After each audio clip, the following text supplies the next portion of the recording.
qu'ils appellent effectivement l'Occident, hein, c'est-à-dire Rome, c'est-à-dire la chrétienté. Hein, voilà. Donc, on est parti au départ sur Poutine, et la vraie question, c'est ça, c'est quels réseaux peuvent tenir tête aux réseaux de domination actuels. Quels sont ces réseaux de domination actuels? Si on dit comprendre l'Empire, je les ai bien nommés. Qu'est-ce qu'il y a en face? Malheureusement, il n'y a pas de contre-réseau de même poids. Il n'y a que des individus héroïques. Et ces individus héroïques, c'est la définition même du héros, en général, comment dirais-je, se caractérisent par leur mort, hein, voilà, et non pas par leur pérennité et leur transmission. Oui, bonjour Alain, bien le salut à toi. Alain, j'avais une question un peu différente de celle de la première fournée. C'est un peu plus terre à terre, mais un peu plus pratique. Je pense que les gens ont besoin de s'autonomiser par rapport au système, et rien de mieux que de faire comme toi, c'est-à-dire se lancer dans l'entrepreneuriat et être capable de créer son propre job, tout simplement, et ne pas attendre de la société un emploi et tous les travers qui vont avec. Donc j'ai beaucoup aimé ton concept de l'OPLIT, le petit entrepreneur indépendant viril. Et j'aurais aimé savoir quels sont tes conseils à un jeune entrepreneur pour se lancer, pour s'autonomiser. Toi qui as réussi ce pari-là, à vivre de façon autonome et à t'affranchir du système, à t'affranchir du marché. Et puis, dans un point de vue un peu plus spécifique, quel conseil tu peux donner à quelqu'un qui souhaite se lancer dans le business Internet pour gagner en visibilité? Quel discours, qualité avoir? Quelle action de promotion, de propagande, je dirais, pour obtenir de la visibilité? Je te le demande à toi parce que tu as réussi avec ton équipe à placer l'air au top des sites francophones. Donc tes conseils, je pense, me seront très très utiles et le seront à ceux qui écoutent et qui en ont marre de la société du tertiaire et de sa féminisation. Voilà Alain, je te remercie, je te souhaite un excellent courage. Donc de la part de quelqu'un qui est dans un quartier et qui t'écoute, qui prend beaucoup de plaisir à écouter tes propos, même si je ne suis pas toujours d'accord avec toi, mais en tous les cas, je partage une grande partie de ton analyse. Merci Alain et bon courage. Bon, bah oui, question aussi plus terre à terre que la question précédente, mais fondamentale. L'autonomie par l'économie. En France, on a beaucoup été éduqués, ça c'est on va dire, c'est l'addition de culture catholique, catholicisme zombie d'ailleurs, qui s'est transmise dans le gauchisme, qui est le mépris de l'argent. Et à travers ce mépris de l'argent, la confusion entre l'argent parasite et l'argent issu de l'entreprise, c'est-à-dire l'argent issu du travail et l'argent parasitaire. Le gauchisme, qui a succédé effectivement au catholicisme, pour former cette espèce de catholicisme zombie qui nous amène à Charlie, et là-dessus Todd est assez pertinent, fait qu'on amalgame les deux et qu'il y a en France un mépris des gens qui sont dans les idées pour comment dirais-je, l'économique. Et ce qui en fait en général des êtres infiniment fragiles, c'est-à-dire totalement liés à la puissance d'État, qui est le principe du clerc, hein, c'est-à-dire le clerc payé par l'État, et en général on travaille pour qui vous paye, et qui ne veut rien avoir à faire avec la création de richesses. Hein. Donc ça, c'est le premier préambule. Hein. Voilà. Alors effectivement, il faut arriver à passer outre ça et comprendre que pour pouvoir penser librement, comme je le fais en ce moment devant vous, il faut être libre socialement et économiquement, et qu'on doit se coltiner l'économie, même si quelque part, ça nous dégoûte un peu. Alors après, dans la question que posait ce monsieur, il parle d'entreprise Internet. L'entreprise Internet, c'est trop flou. C'est est-ce que derrière, c'est pour vendre des biens ou des services? C'est pas la même chose. Et après, la question, c'est quand on veut monter une entreprise où Internet, en fait, n'est jamais que la phase, on va dire, de communication et de commande, hein, et de distribution si c'est des services, mais même pas si c'est des biens, c'est comprendre dans quel secteur on peut entreprendre et avec un potentiel de réussite, c'est-à-dire où est-ce qu'il y a marché, hein, voilà. Et ça, bah, j'ai pas de conseils particulier à donner. J'ai normalement un type qui veut monter une entreprise, doit d'abord réfléchir à où est-ce qu'il y a un manque, c'est-à-dire une demande, hein, et où est-ce qu'il y a la possibilité comment dirais-je, d'un fonctionnement économique, c'est-à-dire avec derrière comme quelque chose de l'ordre de la rentabilité, hein, voilà. Et on a, pour répondre à ça, récemment, on a publié un petit bouquin, hein, qui s'appelle La création et conduite d'entreprise. Donc, c'est le conseil que je donne, moi, de nous, c'est le conseil que je donne, c'est effectivement peut-être de s'aider par ce bouquin. Et puis aussi, ce qu'on a mis en place, l'économie solidaire, c'est que souvent, pareil, le réseau, c'est-à-dire que pour pouvoir, même en tant qu'entrepreneur individuel, réussir, il faut s'inscrire dans un maillage, hein, c'est-à-dire dans un réseau d'entrepreneurs, hein. Si vous êtes, je sais pas, entrepreneur en bâtiment, et de connecter avec un type qui est entrepreneur électricien, entrepreneur plombier, pour à un moment donné pouvoir travailler ensemble. Et là, on est dans l'idée du réseau de solidarité économique que pratiquent totalement les gens qui nous dominent, hein, tout en nous incitant, nous, à ne pas le faire. C'est-à-dire non seulement à être des salariés passifs, mais en plus à ne jamais fonctionner en réseau de solidarité, hein.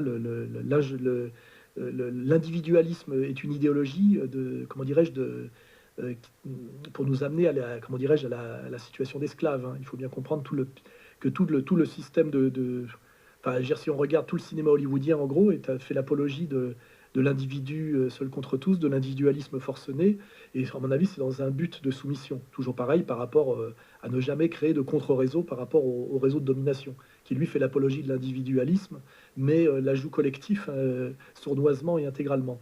Donc voilà la réponse que je pourrais donner, c'est oui, soyons entrepreneurs, mais avec quand même toujours l'idée derrière de création de richesse et pas de parasitisme, donc soit de biens nécessaires ou soit de services utiles, et avec une bonne lecture du marché, et je dirais d'être toujours dans une position d'avant-garde, c'est-à-dire par définition d'anticiper, parce que celui qui, avec la théorie de la baisse tendancielle du taux de profit et de la saturation des marchés, réussir dans l'entreprise, c'est être pionnier dans un secteur. D'ailleurs, pas trop pionnier non plus, parce que c'est arrivé trop tôt, c'est dangereux, mais pas arriver après la bataille. Par exemple, les types aujourd'hui qui retapent des appartements à tout va pour se mettre dans le Airbnb vont un peu l'avoir dans le cul, puisque effectivement l'État, qui est un prédateur fiscal, a bien remarqué, a constaté que c'était un gros fromage et qu'il n'avait pas droit à sa part, et aujourd'hui exige sa part. Donc c'est-à-dire que ceux qui étaient dans le Airbnb il y a 10 ans se sont bien goinfrés, ceux aujourd'hui qui investissent lourdement dans la retape d'appartements, notamment je vois à Paris dans les beaux quartiers, pour se mettre là-dedans, alors que le fisc va bientôt leur tomber dessus avec tout un système de réglementation, ils risquent de l'avoir in the baba. Donc là, par exemple, c'est un exemple pratique, effectivement, que pour être un bon entrepreneur, il y a une qualité déjà, c'est d'avoir comment dirais-je, être à l'avant-garde socialement, c'est-à-dire renifler les marchés, comme ceux qui ont reniflé l'écologie, le haut de gamme dans l'agriculture, la demande de la classe moyenne supérieure par rapport à la production de masse sur des tas de secteurs comme les objets manufacturés, etc. Je pense qu'un type qui a une bonne lecture de la société, s'il a la volonté et l'intelligence, pourra toujours réussir quelque chose, hein, parce qu'il y a toujours de la demande. Et puis sinon, il y a les autres, ceux qui pleurnichent en disant on n'a pas de boulot, donnez-nous du boulot. Et ça, malheureusement, finalement, dans l'ancien monde, ils étaient esclaves, après ils étaient serfs, et aujourd'hui, ils sont salariés. Mais parce que quelque part, c'est dur à dire, un peu cruel, ils ont toujours la même mentalité, quoi. C'est-à-dire que ça reste des gens qui veulent comment dirais-je, qu'on gère leur vie, et qui finalement n'ont pas en eux l'énergie d'être leur propre capitaine, quoi. Et malheureusement, c'est aussi très répandu, hein. Mélenchon n'aborde jamais ce sujet un peu psychologique, parce qu'il est là pour flatter le salarié, mais c'est un sujet que je connais un peu, et malheureusement, l'autonomie n'est pas le désir profond de tout le monde, hein. Il y a des gens qui préfèrent qu'on gère leur vie à leur place et pouvoir se plaindre, hein. Voilà, se plaindre du patron, c'est quand même finalement très très répandu on va dire chez le français salarié, voilà. Et toute l'idéologie dominante pousse le français à être un salarié dont le petit espace, on va dire, de liberté et le droit de se plaindre du patron, mais de ne surtout pas en changer, voilà. Bonjour Monsieur Soral, bonjour à tous les camarades d'égalité et réconciliation. J'ai 2 questions à vous poser, Monsieur Soral. La première, le Bitcoin vient d'être interdit en Russie. Et à mon avis, à juste titre, considérez-vous que la montée en puissance de cette nouvelle pseudo-monnaie est un contre-pouvoir ou pourrait être un contre-pouvoir au système bancaire actuel et pourrait-il devenir un outil d'émancipation au service de la dissidence? Deuxième question, pensez-vous, Monsieur Soral, que le Bitcoin est voué à disparaître par implosion ou qu'au contraire, une multitude de monnaies virtuelles pourrait voir le jour dans les années à venir? Et enfin, en tant qu'adhérent au financement participatif de notre journaliste Vincent Lapierre, j'aurais une suggestion à lui faire. Alors, en tant qu'économiste, pourrait-il faire une vidéo explicative sur le Bitcoin, sur le modèle de la petite vidéo La crise au Venezuela en 10 minutes? Voilà, Monsieur Soral, merci à vous, ainsi qu'à l'équipe de R. Honneur, force, courage, le combat continue. Bon, la suggestion à Vincent Lapierre, entendra, et ça c'est à lui de répondre, parce que c'est vrai il a un doctorat en économie, je crois, hein, donc il est plus versé que moi dans ce sujet. Alors sur les crypto-monnaies, il y a effectivement la première réponse, c'est Poutine, lui, n'en veut pas.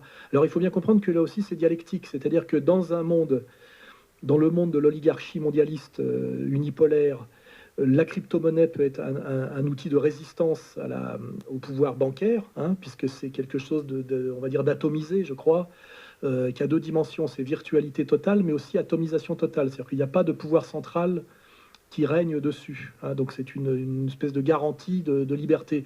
Mais par contre, chez Poutine, qui lui résiste à l'oligarchie bancaire mondiale, il n'a pas envie de laisser ça rentrer chez lui, parce que lui, il a besoin, dans une position de résistance, à avoir le contrôle de la monnaie, et non pas de se laisser parasiter par des crypto-monnaies qui, en général, d'ailleurs, proviennent du camp d'en face, hein. Donc, on peut très bien imaginer que la crypto-monnaie soit intéressante dans le camp, on va dire, occidental, unipolaire, qui est le nôtre, sous domination oligarchique mondialiste, et que par contre, dans le monde de la résistance qu'incarne Poutine, il n'est pas du tout, c'est pas du tout son intérêt, et l'intérêt d'ailleurs à ce stade, je dirais, de l'État qui mène le combat multipolaire, de se laisser infiltrer par cette monnaie. Je pense que le redressement de l'économie russe a besoin d'un pilotage central, avec un contrôle de la monnaie, avec une planification, effectivement, et de surtout pas être laissé, je dirais, au marché, hein, d'une certaine manière, puisque avec la crypto-monnaie, on est dans cette idée-là, hein, on est quand même dans cette idée profondément libérale de l'autorégulation, hein, de la main invisible, d'une certaine manière. Alors sur la crypto-monnaie, je suis assez ambivalent. Je me méfie un peu de ces trucs-là. En même temps, des gens me disent que c'est la panacée pour résister, comment dirais-je, au pouvoir bancaire oligarchique, puisqu'il n'y a pas de pouvoir central dedans et que c'est entièrement transparent. Et en même temps, ça accompagne, comment dirais-je, la dématérialisation et la disparition annoncée, et elle très dangereuse comment dirais-je, de la monnaie physique, hein. Parce que, c'est-à-dire la monnaie papier, qui même si c'est pas une, comment dirais-je, ce n'est pas une richesse directe, hein, puisque c'est pas de l'or, c'est pas de l'argent, mais c'est quand même quelque chose dont on peut se servir et qui permet encore un peu d'existence clandestine. Alors qu'avec les crypto-monnaies, j'ai bien vérifié que tout est traçable intégralement. C'est ce qui fait d'ailleurs aussi la protection de cette monnaie, mais c'est pas anonyme, hein, voilà. Et il y a aussi le côté inquiétant, c'est qu'aujourd'hui, ces crypto-monnaies qu'on nous présente comme une résistance aux banques sont investies par les banques elles-mêmes, hein, puisque je crois qu'aujourd'hui, Goldman Sachs, les grandes banques, les grandes officines financières mondiales et mondialistes investissent la crypto-monnaie, s'y intéressent, en créent. Et il y a aussi toute une dimension actuellement inquiétante de bulles et de spéculation par exemple sur le Bitcoin, hein, puisque ce que j'ai compris, moi, c'est que cette crypto-monnaie est entièrement virtuelle et n'est fondée sur aucune richesse réelle, mais par contre est, comment dirais-je, de quantité fixe, soi-disant, et définitive, ce qui fait d'ailleurs qu'elle monte de valeur, hein, puisqu'il n'y a pas la possibilité, je dirais, de l'équivalent de la planche à billets. Mais qu'est-ce qui nous prouve qu'à un moment donné, cette charte qui a été établie au départ, que le nombre de bitcoins serait fixé dès le départ, fixe et définitivement, et c'est d'ailleurs pour ça que le bitcoin unitaire monte, effectivement, puisqu'il y a une rareté, puisque finalement, c'est créer les conditions de la rareté, c'est-à-dire de quantité finie, comme l'or, mais en même temps avec le côté totalement virtuel de la monnaie électronique, qui, elle, par contre, la monnaie électronique, elle peut être totalement soumise aux multiplicateurs et aux stratégies comment dirais-je, des banques qui sont aujourd'hui la fabrication permanente de monnaie, ce qu'on appelle la planche à billets, même s'il n'y a même plus besoin de billets. Hein, ça, c'est le sujet de Jovanovic qui amène à la catastrophe terminale.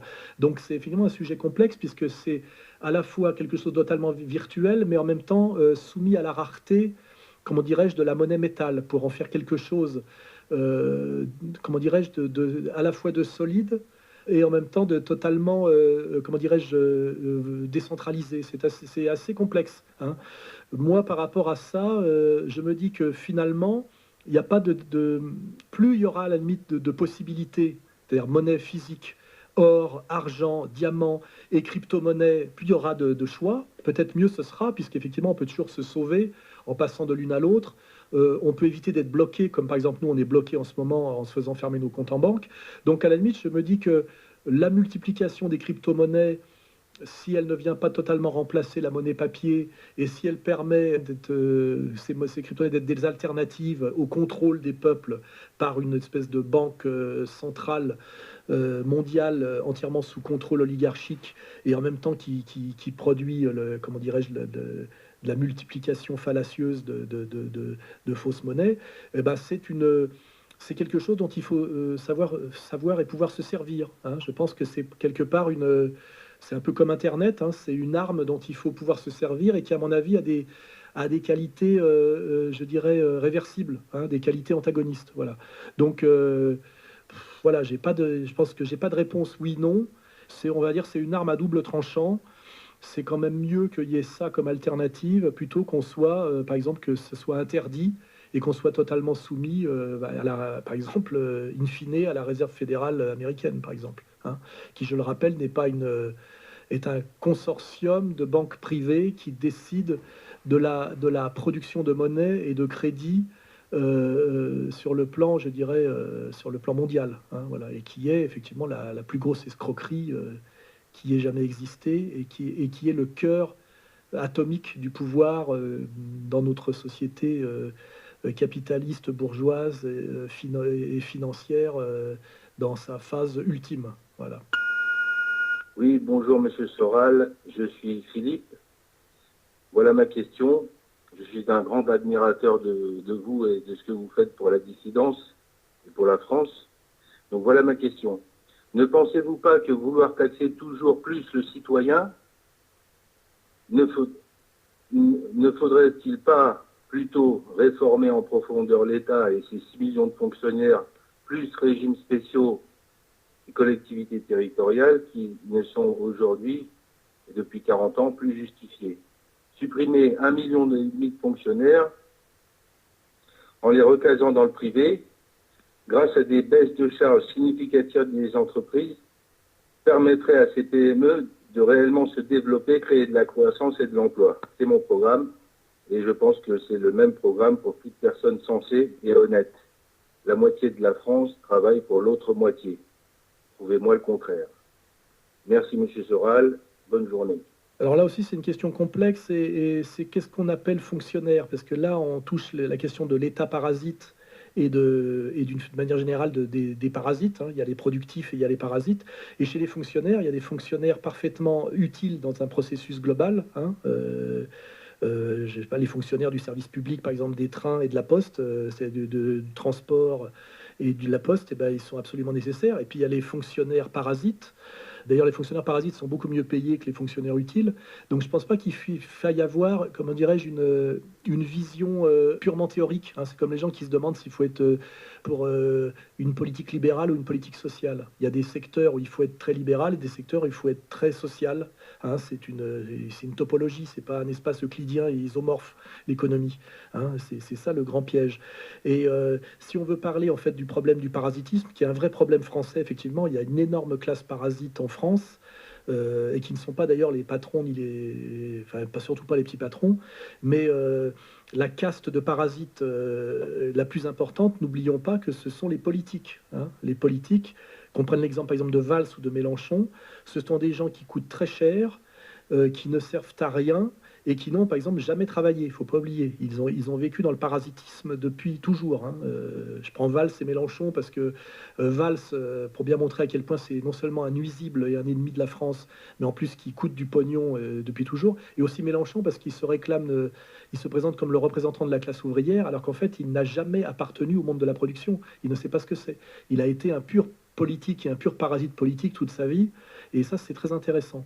Donc là il faudrait faire une espèce de purge absolument nécessaire, mais qui devrait être guidée justement par l'État, donc finalement par le fonctionnaire supérieur qui est le chef d'État, mais un chef d'État patriote et soucieux du peuple et du peuple du travail, hein, parce que c'est ça la vraie définition, hein, pour moi du peuple, c'est ceux qui assument le principe de réalité, hein, c'est-à-dire c'est pas c'est justement le peuple, c'est ce qui n'est pas parasitaire, hein, ce qui veut dire que c'est transclasse, hein, d'une certaine manière. Il peut y avoir des fonctionnaires, il peut même y avoir des artistes, et ce qu'on appelle le travailleur collectif, hein, qui est la catégorie clouscardienne.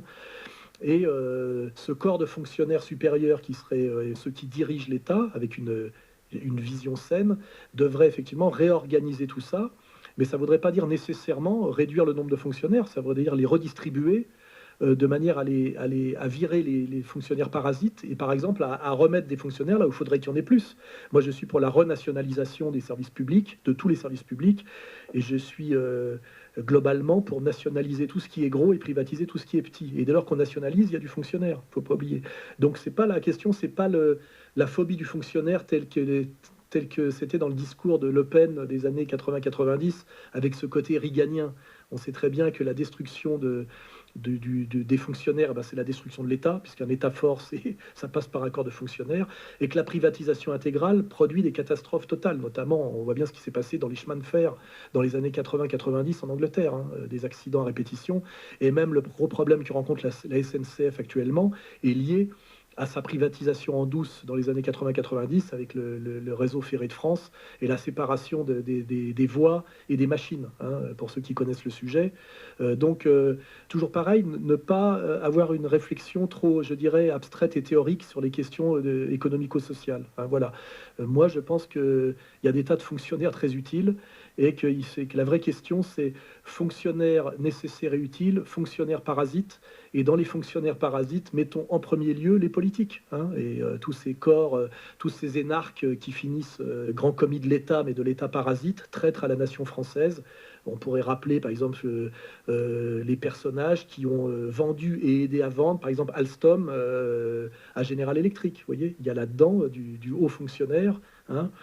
Et puis aussi cette porosité chez les hauts fonctionnaires entre privé et public, hein, c'est-à-dire cession du carnet d'adresse en passant de l'un à l'autre, etc. Voilà, c'est une fois de plus une question pratique qui demande une énorme volonté politique avec au-dessus une vision fondamentalement morale. Hein, voilà, il y a pas, ça ne se résout pas. Comment dirais-je, par des équations mathématiques. Hein. N'oublions pas que la plus grande escroquerie de la société bourgeoise, c'est la science économique. Hein. Ça n'existe pas, la science économique, en réalité. Hein. Tout est surdéterminé par le politique et en dernière instance, par le spirituel, hein, quand on réfléchit bien. Donc voilà ma réponse. Monsieur n'a pas tort, mais ne soyons pas, comment dirais-je, doctrinaires. Hein. Voilà, soyons pratiques, moraux et politiques sur la gestion de cette question du fonctionnaire. Voilà. Oui, bonjour à la Sarah et toute son équipe. Je vous dis bravo pour votre travail. Et je voulais te demander, Alain, si tu étais républicain et que penses-tu de la République Bon, ben voilà, je vous souhaite un bon courage et tenez bon. Alors une fois de plus, là c'est pareil, la question du terme trop général qui ne veut rien dire. Je rappelle qu'il y a la République athénienne, il y a la République islamique d'Iran, il y a la République de Salo, pour ceux qui ont étudié le fascisme italien. Et en fait, est-ce que je suis républicain? Eh ben, idéalement oui, puisque la République, ça serait l'expression de comment dirais-je, de la démocratie, hein, l'expression politique de la démocratie. Mais en réalité, est-ce qu'on est en République en France? Non. En France, Chouard le répète très bien, on n'est pas du tout en République. La France est un régime d'oligarchie plutocratique, et on est bien aujourd'hui dans ce qu'on appelait dans les années 30 une plutocratie judéo-maçonnique, hein, c'est-à-dire le pouvoir de l'argent conforté par le double réseau, puisque là on parle bien de réseau, maçonnique et judéo-sioniste. Hein. C'est clair et net, quand on a un peu d'honnêteté, on le voit très bien. Hein. Donc je ne suis pas républicain face à cette république mensongère. Là, je ne suis pas républicain et je suis, je dirais, je suis quoi, dans une position de révolutionnaire et même dans une réflexion néo-monarchique en me disant, compte tenu de ce qu'a donné la République comme processus historique occidental ayant succédé en France et puis après d'ailleurs dans toute l'Europe à l'effondrement des monarchies, vu ce que ça a donné, c'est-à-dire la démocratie de marché et d'opinion, hein, c'est-à-dire ce que Chouard a parfaitement bien identifié aussi, l'oligarchie et la plutocratie, je pense qu'il valait mieux, il vaut mieux une monarchie que ça. Hein, voilà, il vaut mieux une monarchie que ça. Il vaut mieux une dictature populaire que ça. Et je pense que, contrairement à ce que disait, je crois, Churchill, qui est je le dis, hein, pour moi, quand j'étudie Churchill, une merde intégrale. Hein, la démocratie est le pire système, entendu comme ça, la démocratie est le pire système de tous les systèmes. Hein. Et ça d'ailleurs, elle est en train d'achever sa domination sur le monde, et on voit bien que ça donne LGBTisme, pédophilie, inégalité intégrale, immigration incontrôlée, Rome, migrants, chômage de masse, culture d'abrutis, enfin, c'est pire que tout. Hein, je veux dire, c'est pas pour rien que je m'intéresse à la Corée du Nord en ce moment, ou que j'étudie avec nostalgie la période du Haut Moyen-Âge. Hein, c'est parce que la période actuelle est pire que tout. À part, on va dire, le progrès, la petite dimension positive du progrès technique. Hein, et encore, qui finalement, en fin de course, se réverse. Hein. On voit que la médecine, finalement, devient un empoisonnement. La haute technologie amène à l'homme augmenté, à la robotisation. Donc, est-ce que je suis républicain? Toujours pareil, on ne peut pas répondre par oui ou par non. C'est qu'entendez-vous par là? Et si on entend par républicain ce qu'en disent nos politiques dominants aujourd'hui, non, je ne suis pas républicain et je crois qu'il vaut mieux être tout que républicain. Hein. Y compris même, je dirais, comment dirais-je, islamiste. Hein. C'est même ça, c'est moins pire pour moi. Voilà. Bonjour Monsieur Soral. Voilà, je sais que, comme moi, vous êtes un grand fan de cyclisme. Et moi, ça m'énerve les gens qui disent comme quoi les cyclistes professionnels, c'est des dopés et tout ça. Et du coup, je voulais savoir votre avis là-dessus. Est-ce que pour vous, les cyclismes pro sont dopés? Voilà, merci beaucoup. Alors, je ne suis plus un grand fan de cyclisme, excusez-moi. J'ai été un grand fan de cyclisme jusqu'à on va dire, au moment de, vous voyez, Bernard Hinault, Greg LeMond, avant, comment il s'appelle, Armstrong, hein, avant Armstrong, et paradoxalement, avant que la lutte antidopage ait pris complètement le dessus sur le spectacle du cyclisme d'avant. Alors là, par contre, je vais décevoir notre camarade. Oui, le cyclisme est le sport par excellence du dopage. J'ai étudié historiquement le cyclisme, hein, ce qui est un sport qui commence au début du XXe siècle. Et directement, le vélo, qui est un sport ultra difficile, a été très vite investi par le dopage qui venait du dopage des chevaux. Hein. C'est-à-dire que parce qu'il y a du dopage dans les courses de chevaux, il ne faut pas oublier, hein, ça vient de là. Et très vite, les dopeurs des chevaux se sont passés chez les dopeurs de cyclisme. Je rappelle, et ça dès le début du XXe siècle, hein, on ne peut pas, comme le disait d'ailleurs honnêtement un cycliste français là, que j'aime bien, j'ai oublié son nom, là, c'est un ancien maillot vert, ouais, Jalabert, qui est plutôt un type intelligent, il disait, il ne faut pas rêver, on ne peut pas courir le Tour de France en buvant de l'eau. Hein. Il avait eu l'honnêteté de le dire. Lui-même s'est dopé. D'ailleurs, on se rappelle qu'il a eu un grave accident à cause d'un flic là, qui lui avait fait perdre 14 dents en voulant prendre une photo. Et il a eu un grave accident. Pour revenir dans le cyclisme, il s'est dopé. Et d'un seul coup, pendant 2 ans, il s'est mis à gagner toutes les courses d'un jour. Mais par ailleurs, pour ceux qui connaissent un peu le cyclisme, ses pieds avaient grandi alors qu'il avait déjà...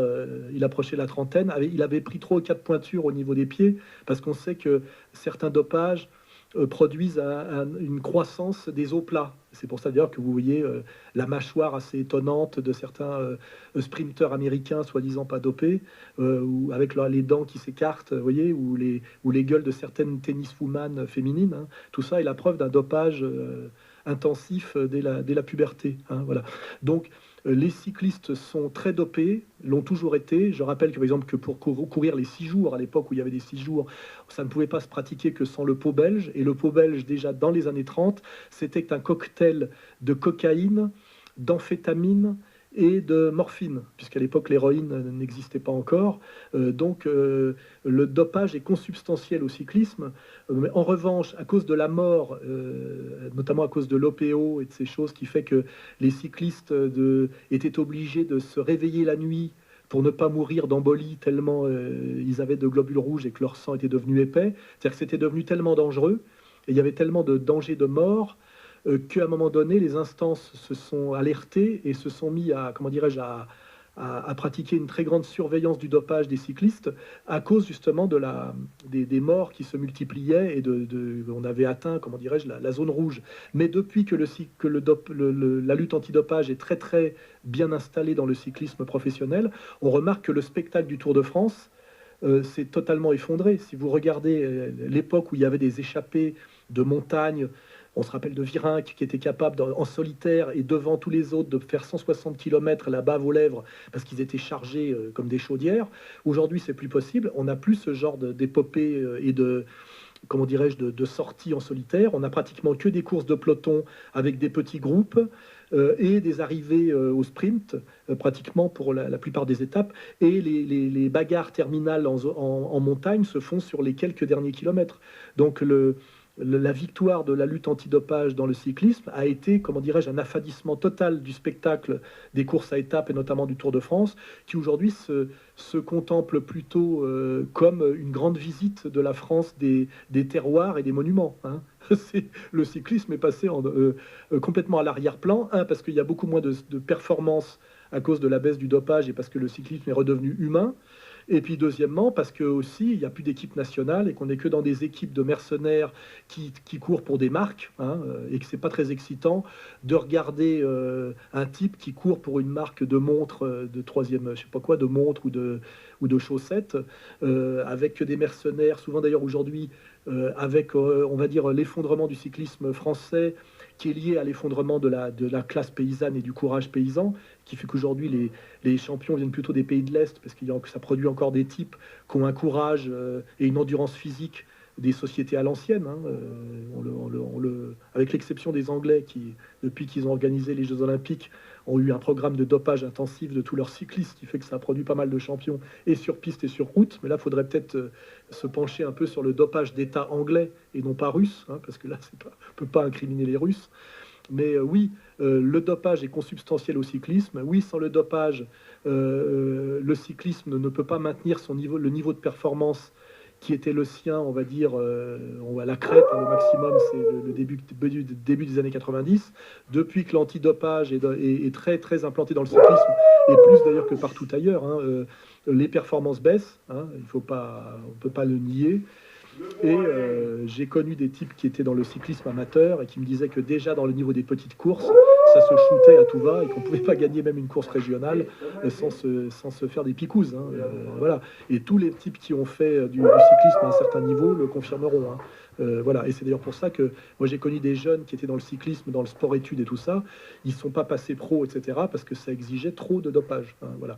Et je rappelle d'ailleurs que même le très grand Hank Till, pour lequel j'ai une très grande admiration, est mort quand même d'un cancer de l'estomac, je crois, assez prématurément, c'est-à-dire autour de la cinquantaine.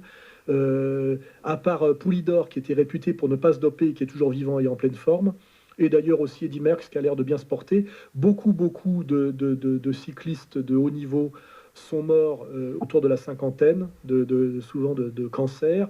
Et si je me rappelle par exemple de Thévenet, je crois, il a bien reconnu dans ses mémoires, puisqu'il a réussi à gagner 2 Tours de France, qu'il était chargé comme une mule et qu'il avait failli en crever. Hein, voilà. Donc il n'y a pas de discussion sur l'histoire du dopage dans l'histoire du cyclisme. Hein. Et puis l'exemple l'ultime est effectivement les 7 victoires de Lance Armstrong, qui lui avait organisé du dopage à l'américaine, c'est-à-dire un niveau supérieur à tous les autres, a pu gagner 7 Tours de France alors qu'il ne passait pas les bosses quand il était comment dirais-je, cyclistes américains sur les courses d'un jour. Hein. Donc voilà que par le dopage scientifique, on peut arriver avec le meilleur cycliste du monde alors qu'on n'était pas programmé pour. Hein. Donc ça prouve bien à quel point la chimie est déterminante dans ce sport, hein, puisque Armstrong a toujours été soupçonné d'être super dopé, puisque on peut vérifier en vérité comment dirais-je, de la crédibilité d'un champion quand il est champion dès le plus jeune âge, comme Bernard Hinault, qui gagnait tout dès l'âge de 12 ans. Et lui, même si c'est peut-être un peu dopé comme tout le monde pour pouvoir finir le Tour de France, parce que déjà pour pas tomber malade, hein, on est obligé de prendre des trucs déjà pour finir. Comme vous imaginez, ce que représente 23 étapes de Tour de France, c'est surhumain. Donc sans doute, les types sont obligés de prendre des trucs pour pas tomber malade, simplement déjà, et tenir le coup. Mais on sait que Bernard Hinault était un très grand champion et qu'il n'a jamais été dopé, par exemple, au même niveau qu'un Armstrong, qui lui est un type qui a été entièrement transformé, hein, fabriqué par le. Et là, on voit la suprématie américaine et l'hypocrisie américaine quand je vois qu'aujourd'hui, on disqualifie les Russes au niveau des Jeux Olympiques d'hiver, soi-disant pour dopage, alors que les 3 quarts des champions américains, si vous regardez les tablettes, sont des types qui ont été dont on sait qu'ils ont été dopés, hommes et femmes confondus, totalement. Hein. Qu'est-ce que seraient les records de Griffith-Joyner si elle n'était pas morte avant de se faire choper, etc., etc. Donc, ce qu'on peut dire aujourd'hui, c'est que le cyclisme est le sport à la fois où il y a eu le plus de dopage, mais aussi le plus surveillé par rapport au dopage aujourd'hui. Et alors après, c'est assez ambivalent comme sentiment, parce que c'est tant mieux peut-être pour la santé et pour comment dirais-je, l'honnêteté de la performance, mais en même temps, au niveau du spectacle sportif, ça a beaucoup baissé. Hein. Je finirai là-dessus. Un loup n'avait que les os et la peau, tant les chiens faisaient bonne garde. Ce loup rencontre un dogue, aussi puissant que beau, gras, poli, qui s'était fourvoyé par mégarde. L'attaquer, le mettre en quartier, si Renou l'eût fait volontiers. Mais il fallait livrer bataille, et le matin était de taille à se défendre hardiment. Le loup, donc, l'aborde humblement, entre en propos, et lui fait compliment sur son embonpoint qu'il admire. Il ne tiendra qu'à vous, beau sire, d'être aussi gras que moi, lui repartit le chien. Quittez vos bois, vous ferez bien. Vos pareils sont misérables, cancres, airs et pauvres diables, dont la condition est de mourir de faim. Car quoi? Rien d'assuré. Point de franche lipée, tout à la pointe de l'épée. Suivez-moi, j'aurais un bien meilleur destin. Le loup reprit. Que nous faudra-t-il faire? Presque rien, dit le chien. Donner la chasse aux gens portant bâton et mendiant, flatter ceux du logis, à son maître complaire. Moyennant quoi votre salaire sera force relief de toutes les façons. Eau de poulet, eau de pigeon, sans parler de maintes caresses. Le loup déjà se forge une félicité qui le fait pleurer de tendresse. Chemin faisant, il vit le col du chien pelé. Qu'est-ce là? Lui dit-il. Rien. Quoi, rien? Peu de choses, mais encore. Et le collier dont je suis attaché de ce que vous voyez est peut-être la cause. Attaché? Dit le loup. Vous ne courez donc pas où vous voulez? Pas toujours, mais qu'importe. Il importe si bien que de tous vos repas, je n'en veux aucune sorte. Et ne voudrais pas même à ce prix un trésor. Cela dit, Maître Loup s'enfuit. Et court encore. Oui, très, très belle fable de La Fontaine sur la notion de confort ou de liberté. Hein. Je ne vais pas paraphraser derrière. Hein. Tout est dit et très bien dit. Donc, je vous laisse l'écouter, la réécouter et la méditer. Ouais, bonjour Alain Soral. Je suis membre d'Égalité et Réconciliation depuis 6 ans. Je suis un ancien du Front National. Enfin bref, j'aime beaucoup votre pertinence, votre courage. Bon, je ne vais pas raconter trop de bêtises. Allons au but. Il vous manque qu'une chose, Monsieur Soral. C'est votre conversion au catholicisme. Voilà. Après ça, vous serez parfait. Je vous souhaite beaucoup de courage, une longue vie Et nous sommes allés, ma fille et moi, à Lourdes au pèlerinage. On a fait des Ave Maria pour vous. On prie pour vous, Monsieur Soral. Bon courage et au plaisir de vous rencontrer. Alors là, question étrange qui va me permettre une mise au point. Je ne peux pas me convertir au catholicisme puisque je suis déjà catholique. Donc je vais rappeler que je suis baptisé, que j'ai été élève à Stan, donc que j'ai fait ma confirmation, ma communion solennelle, que je me suis marié à l'église. C'est pour ça que même si je suis divorcé, je porte toujours mon alliance, puisque un mariage à l'église, c'est un mariage à vie, hein, et que donc je suis catholique. Hein. Voilà, pour certains qui ont cru que j'étais musulman ou que j'appelais à la conversion à l'islam, je crois qu'il y a un crétin qui s'appelait, un dopé de Notoire qui s'appelait Mancini, qui avait raconté qu'il avait failli se convertir à l'islam à cause de moi. Le mec était vraiment très très très bête, quoi. Hein. Donc je suis catholique, donc je n'ai pas à me convertir au catholicisme puisque c'est déjà fait. En revanche, c'est vrai qu'on peut dire que je suis un peu un catholique culturel puisque je ne pratique pas. Mais le problème aujourd'hui, c'est le problème de l'Église, c'est le problème c'est le problème du Vatican, c'est le problème de Rome. C'est que est-ce que le pape François est catholique, hein? Est-ce que moi, je suis catholique au sens du Christ et des évangiles, il y a aucun doute. Et je conçois tout à fait le rôle de l'Église de village, du rituel hebdomadaire, de la nécessité du lien collectif en rappelant les fondamentaux qui sont, je le rappelle, aime ton prochain comme toi-même, hein, voilà, qui est le fondement même de la morale collective. Ne fais pas à autrui ce qu'on ne voudrait pas qu'on te fasse à toi-même, hein, sans cette, je dirais, cette directive essentielle, le collectif tourne fatalement au chaos. Hein, voilà, donc je suis profondément chrétien et catholique, il n'y a pas de doute. Hein, je ne suis pas protestant, je ne suis pas musulman. J'ai un certain respect pour l'islam, j'en ai beaucoup moins pour le protestantisme et ce qu'il est devenu et le rôle historique qu'il a joué. Mais je me pose la question de Rome, de la trahison du catholicisme par Rome. Hein. Alors après, effectivement, je me suis intéressé à Monseigneur Lefebvre, je me suis intéressé au CD vacantisme, et je pense aujourd'hui que c'est pas hasard si Benoît XVI a démissionné, ce qui est quand même extravagant, alors qu'il essayait de remettre un peu on va dire, de doctrine catholique dans quelque chose qui partait de plus en plus vers les droits de l'homme et finalement la franc-maçonnerie.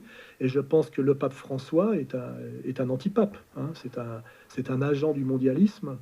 Je me rappelle de son rituel de soumission à Yad Vashem, qui était, comment dirais-je, consternant, puisqu'il baise la main de plusieurs instances mondialistes, alors que normalement c'est à ces instances de lui baiser la main, puisque c'est lui le pape. Hein.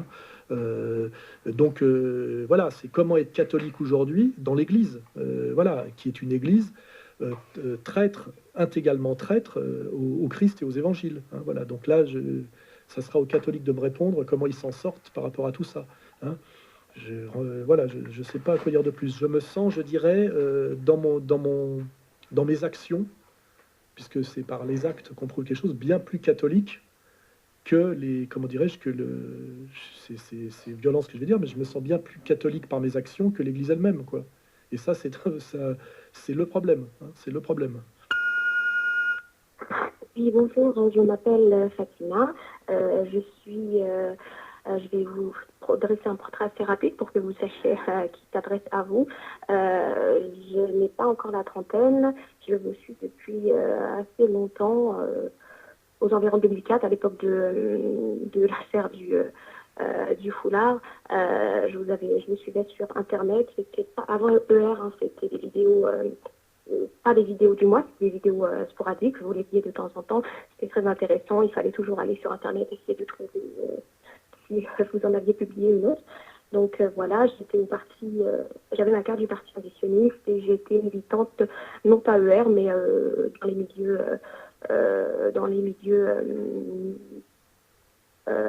avec des gens avec qui vous avez déjà travaillé, principalement dans l'éducation alternative des enfants ou encore la manif pour tous. Donc voilà, je suis musulmane, pratiquante, pas musulmane de culture, hein, je porte le foulard, je prie, pèlerinage, les jeunes, la totale, enfin plus ou moins. Donc voilà, je suis moi aujourd'hui dans le militantisme, je suis arrivée à une époque de ma vie où l'adolescente a laissé la place à la femme et aujourd'hui je suis plus dans la protection que le combat. J'ai plus envie de m'occuper de mon intérieur, de mes enfants, de mon mari, etc. Ça reviendra peut-être, mais aujourd'hui, c'est plus le moment. J'ai envie de créer un monde agréable à l'intérieur, plus que de créer un monde agréable à l'extérieur. C'est pas définitif, mais pour l'instant, c'est comme ça. Donc, tout ça pour en revenir à le sujet de mon appel, à savoir une proposition. Je suis lectrice contre-culture, mais parfois, c'est un peu compliqué d'avoir accès à certains bouquins en matière, peut-être par manque de culture, de méthode ou encore de discipline, mais c'est vrai que parfois, c'est un peu difficile. Donc, je voulais savoir s'il serait possible de créer des sortes de masterclass audio, vidéo, qui seraient facturées ou non, mais le côté facturation ne serait pas un problème, je pense, où on étudierait un livre éventuellement avec un auteur contre-culture, vous-même ou d'autres en fonction du sujet, et sur lequel on pourrait discuter sur des forums, échanger avec d'autres lecteurs, se poser des questions, etc., pour essayer de comprendre davantage certains livres. Voilà. Donc, je vous souhaite une très bonne journée. Merci pour votre travail et bon courage. Au revoir. Bon, bah après une intervention de catholique, une intervention musulmane, parce que je rappelle qu'à Égalité et Réconciliation, on était au nom de la droite des valeurs pour un front de la foi où les bons chrétiens, c'est-à-dire les catholiques, et les bons musulmans, qui sont les non-wahhabites, devraient conformément à l'eschatologie chrétienne et musulmane, lutter ensemble pour triompher de la venue imminente du Dajjal, qui, elle, est constituée des mauvais chrétiens et des mauvais musulmans alliés aux mauvais juifs. Voilà, c'est dans toutes les Écritures. Donc, ça me permet de saluer cette Française musulmane, effectivement, qui a toute sa place à Égalité et Réconciliation, au nom de notre doctrine qui s'appelle le Front de la foi, et la droite des valeurs. Voilà. Après, sa question était plus pratique, c'est qu'effectivement, j'ai cru comprendre qu'elle avait du mal à comprendre certains livres qu'on proposait si elle n'était pas accompagnée par quelque chose de l'ordre de l'explication. C'est vrai que à l'école, on avait des livres de classe et on avait des professeurs. Et si on nous avait simplement donné les livres sans les professeurs, on n'aurait pas pu s'instruire et comprendre. Et c'est vrai qu'à certains moments, on propose, nous, des livres, mais on manque peut-être des fois le professeur pour accompagner et aider à la compréhension de livres difficiles à comprendre. Alors là, ce que propose la personne, c'est une université libre, etc.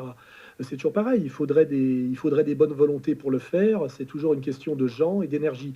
Je rappelle quand même que sur le site Égalité et Réconciliation, il y a un forum et un forum des adhérents. Et là, rien n'empêche une personne qui a commandé un livre contre culture ou ailleurs et qui a du mal à le comprendre, à poster un message et à demander à être aidé dans sa compréhension par quelqu'un qui a plus de compétences qu'elle dans le domaine. Et sans doute là, puisque c'est quand même un collectif tout ça, quelqu'un sans doute lui répondra. Donc moi, je conseillerais à cette femme d'aller sur le forum et d'appeler à l'aide. Et peut-être que sur certains sujets, soit un auteur contre-culture qui fréquente le forum, soit quelqu'un qui est un peu expert dans le domaine, lui répondra et là pourra s'instaurer un dialogue. Je rappelle que de ce forum est issu aussi un atelier qui produit de temps en temps d'ailleurs des articles qu'on publie sur le site. Ça veut dire que donc il y a bien des militants experts qui produisent de la théorie et des articles sur le site. Et voilà, mon conseil, c'est toujours le même. Et toi, le ciel t'aidera. C'est-à-dire que il y a un forum et ce forum, effectivement, est un collectif d'échanges et de rencontres où, sans doute, des personnes peuvent en aider d'autres. Puisque on maîtrise pas tous les domaines et que voilà. Je pense que c'est le lieu parfait pour faire une espèce de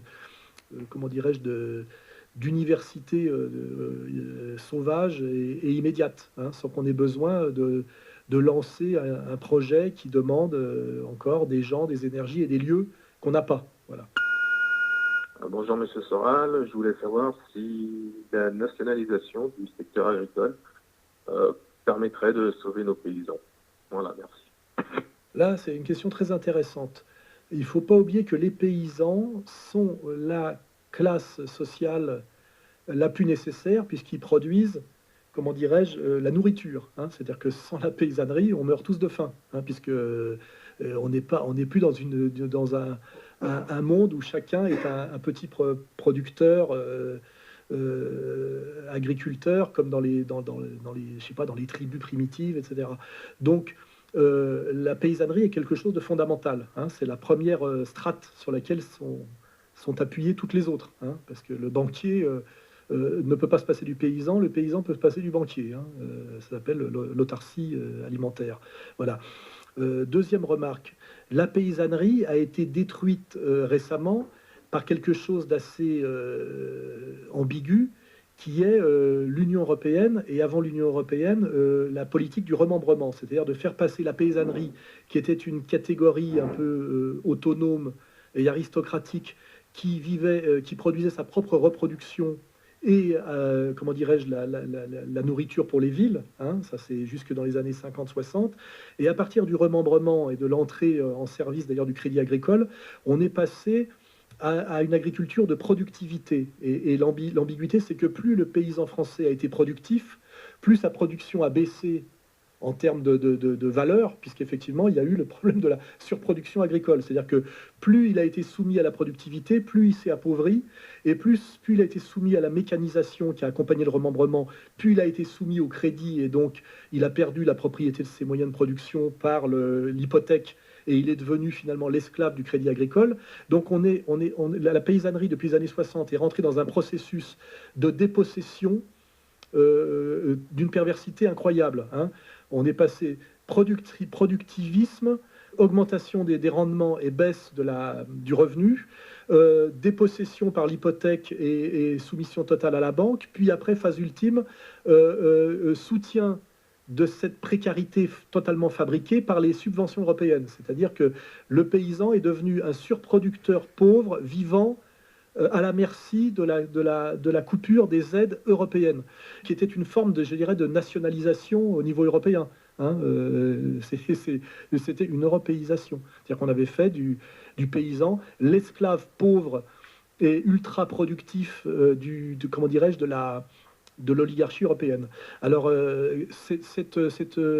cette protection esclavagiste de l'Europe est en train de tomber. Donc, ça nous permet d'envisager une nouvelle politique pour la paysannerie qui pourrait être passée par une forme de nationalisation.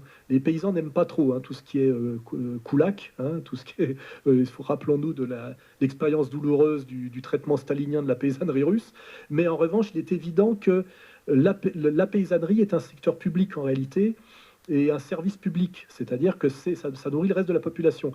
Donc ça doit forcément être soumis à une vision, comme pour tous les secteurs stratégiques et publics, à une vision stratégique et à une forme de planification, puisqu'il faut nourrir une population, il faut penser aux problèmes de surproduction, aux problèmes d'export, aux problèmes, comment dirais-je, de diversité de la production.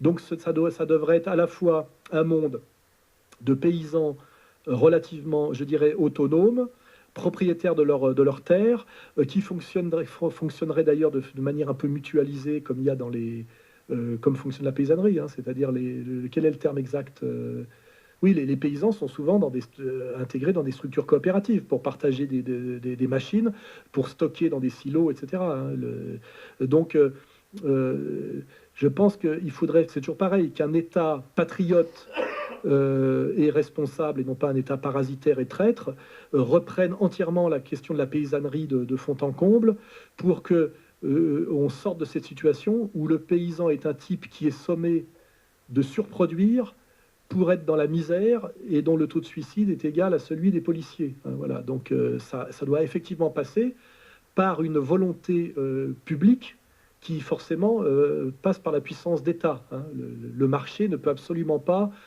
penser, le libre marché ne peut absolument pas penser la question de la paysannerie. Et je rappelle que si on lit les travaux de Marion Sigaud, l'ancien régime, notamment le pouvoir royal, avait comme première fonction de réguler, notamment à travers le marché du pain, de réguler la question paysanne pour que soit mise en adéquation la production agricole et, comment dirais-je, le fait de nourrir le peuple. Hein. C'était pensé comme ça. Hein. Et il faudrait effectivement y revenir. Donc ça peut être passé par comment dirais-je, une planification, un contrôle et une protection étatique de la paysannerie, sans pour autant en faire des coulacs, de manière à ce que le paysan, qui est l'échelon premier et absolument nécessaire à tout le reste de la construction sociale, hein, c'est le secteur primaire, retrouve sa place, comment dirais-je, respectable dans cette construction.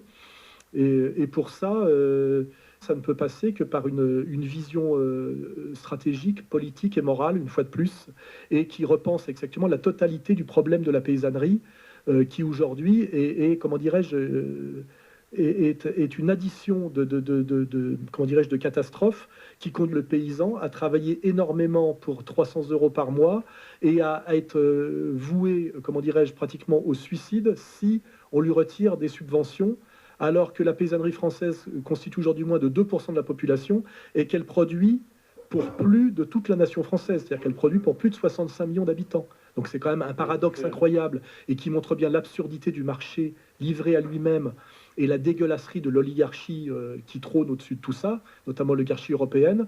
C'est que le paysan est un surproducteur réduit à la misère et à l'esclavage. Voilà. Alors qu'il était, si on prend les années 30, un propriétaire de ses moyens de production qui régnait sur un monde où il avait, qui le valorisait. Hein. Il suffit de regarder le statut de la paysannerie moyenne et familiale. Un film comme, par exemple, regardez un film comme Farbic. Les 2 épisodes d'ailleurs de Farbic et Big Far, ce sont 2 documentaires sur la paysannerie entre les années 50 et les années 80. C'est le conseil ultime que je vous donnerai. C'est accessible sur Internet. Ce sont 2 films documentaires magnifiques faits par un seul et même cinéaste dont j'ai oublié le nom là momentanément. C'est Farbic et Big Far. Voilà, et vous verrez voilà, toute l'histoire et la tragédie de la paysannerie française à partir du remembrement jusqu'à, on va dire, jusqu'à aujourd'hui, quoi. Bonjour Alain, Denis de Navarre. 2 questions. Si tu étais le représentant de la France, président, roi, enfin bref, comme tu veux, quels seraient ton ou tes premiers combats d'idées? Et en fait, que proposerais-tu aux citoyens français? Et deuxième question, malgré que ce soit de plus en plus utopique, es-tu pour 2 États, un État palestinien, un État sioniste? Non, je rigole, juif. Merci de tes réponses et puis continue ton beau combat. À bientôt. Alors 2 questions très intéressantes qui vont nous permettre d'achever cette session de Soral Répond. Alors si j'étais à la tête de l'État français, je me considérerais donc comme un despote éclairé, parce que j'ai remarqué que c'était les despotes éclairés qui faisaient le plus de bien au peuple dans l'histoire, ce qui est un paradoxe pour les nos soi-disant démocrates, mais en fait non, ça s'explique très bien si on comprend le mensonge démocratique. Et ben si je prenais le pouvoir, la première chose que je ferais, c'est j'appellerais Étienne Chouard pour qu'il mène à bien son projet d'écriture de la Constitution par le peuple et qu'on mette en place le tirage au sort. Je trouverais ça une expérience très intéressante et pas du tout utopique en réalité. Et je pense que cette expérience s'accompagnerait aussi d'une renationalisation de tout ce qui est gros et stratégique, hein, et une privatisation par contre intégrale de tout ce qui est petit. Je pense que l'efficacité économique qui conjugue le mieux la liberté et l'efficacité, doit être contrôlé par l'État tout ce qui est gros et doit être laissé à la liberté individuelle et à la libre entreprise tout ce qui est petit. Hein. Voilà, c'est mon credo pour l'économie et je pense que c'est le meilleur credo.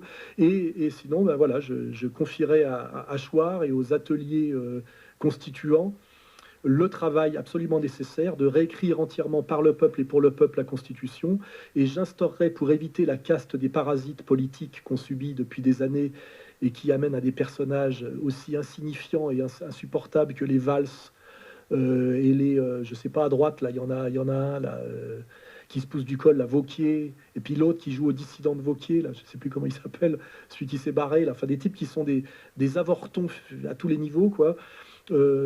Ça permettrait avec le tirage au sort de foutre toute cette caste de parasites dehors à coups de pompe dans le cul et de peut-être de les envoyer travailler comme faisait Mao à une certaine époque, de les envoyer travailler en usine ou dans les champs pour qu'ils découvrent un peu ce que c'est que le monde du travail et qu'ils rendent un peu au peuple tout ce qu'ils ont volé. Hein, voilà. Donc ça serait la fin de la première question. Quant à la deuxième question, je pense qu'il n'y a pas plus escroc que l'idée totalement mensongère et indéfendable. Mensongère et indéfendable, c'est bien le truc de la solution soi-disant à deux États, hein, et qui s'accompagne de l'idée du processus de paix. Le processus de paix est la pire escroquerie sioniste qui ait jamais été mise en place. Ça consiste à prétendre, pour les sionistes, faire la paix tout en dépossédant année après année les Palestiniens de toute possibilité d'avoir un pays et de toute continuité territoriale. Il suffit de regarder l'évolution de la carte, les zones blanches et les zones vertes, depuis 1948 jusqu'à aujourd'hui, pour voir à quel point c'est une escroquerie. Hein. Et face à cette escroquerie de soi-disant du processus de paix pour une solution à deux États, je préfère finalement la solution actuelle de Trump. Puisqu'effectivement, deux États, ça voudrait dire quoi? D'abord, il n'y a pas de territoire, donc il n'y aura jamais deux États. Les sionistes veulent la totalité de la, comment dirais-je, de la Palestine biblique, hein, et ils font tout pour y arriver. Et la seule solution, comment dirais-je, conforme, je dirais, aux droits de l'homme, hein, et au droit international, c'est un seul État multiconfessionnel avec derrière un citoyen, un vote. Et ça, c'est tout ce que ne veulent pas les sionistes, puisque ça amènerait finalement à rendre le pouvoir politique aux propriétaires historiques et légaux de cette terre qui sont les Palestiniens. Hein. Parce que je rappelle que les autres prétendent conquérir un territoire qui ne leur appartient pas au nom d'un livre qu'ils ont écrit eux-mêmes et qui d'ailleurs décrète que c'est une terre promise, qui n'est pas la terre des ancêtres. C'est-à-dire que même déjà il y a 2500 ans, c'était déjà une terre qu'on vole. Hein. N'oublions pas que la Bible, l'Ancien Testament, est un livre de vol et de mensonges. Hein. C'est un mensonge pour légitimer un vol. Donc de toute façon, que ce soit aujourd'hui ou hier, l'illégitimité des sionistes sur la terre de la Palestine est totale. Hein. Elle est totale aujourd'hui, cette illégitimité, et elle est totale hier, puisque la seule légitimité, c'est la terre des ancêtres. C'est une terre dont vous héritez par la filiation et par le travail. Hein. Donc là, on est bien sur un vol, que ce soit le vol d'aujourd'hui ou le vol de l'époque, je dirais, de la terre promise de Moïse. Hein. C'est pas, la terre promise n'est pas la terre des ancêtres. C'est une terre qu'on vole à des gens en les assassinant. Hein.